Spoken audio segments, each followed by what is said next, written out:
ក្នុងលោកនេះគេថាមនុស្សដែលគ្មានស្នេហាប្រៀបដូចតារាដែលរះខ្វះពន្លឺប៉ុន្តែស្នេហាធ្វើឲ្យឈឺស្នេហ៍គឺសាហាវជាវ័យក្នុងលោកនឹង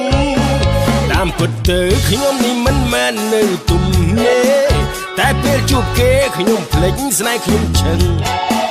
លងចិត្តផងខ្លួនដល់ស្រវឹងស្អាតអីយ៉ាងនឹងចឹងបានខ្ញុំស្រាប់ស្រាលខ្ញុំវងវែងមួយពេលលេចខ្លួនជាអ្នកណាធ្វើឲ្យស្នេហ៍ស្មោះស្រស់ទឹកនេត្រានឹកឡើងពេលណាថ្មពេលក្រោយរឿងស្នេហាត្រូវពិចារណាមុនលងចិត្តប៉ះមនុស្សមិនពិតប្រយ័ត្នខូចដួងใจត្រូវចេះរក្សាអ្វីក្នុងដៃកុំទៅស្រមៃអ្វីមិនមែនរបស់យើងស្រាស្មើមួយថ្ងៃស្នេហ៍ស្រីស្មើពីស្លាប់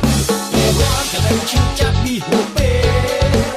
រូបអូយមកតែអ្នកតែបងវិញមួយអ្នកមានគេសុំមានលេងឲ្យបង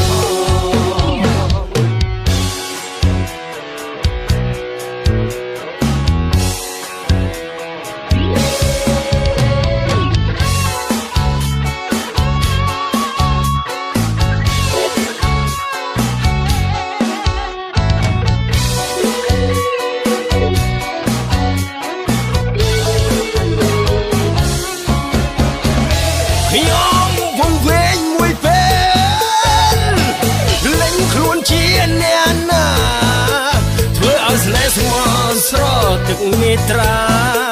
នឹកឡើងពេលណាខ្មាស់មកពេលក្រោយរឿងស្នេហាត្រូវពិចារណាមុនលងចិត្តប៉ះមនុស្សមិនពិតប្រយ័ត្នខូចដួងใจត្រូវចេះរក្សាអ្វីក្នុងដៃកុំទៅស្រមៃអ្វីមិនមែនរបស់យើងត្រូវចេះរក្សាអ្វីក្នុងដៃកុំទៅស្រមៃអ្វីមិនមែនរបស់យើង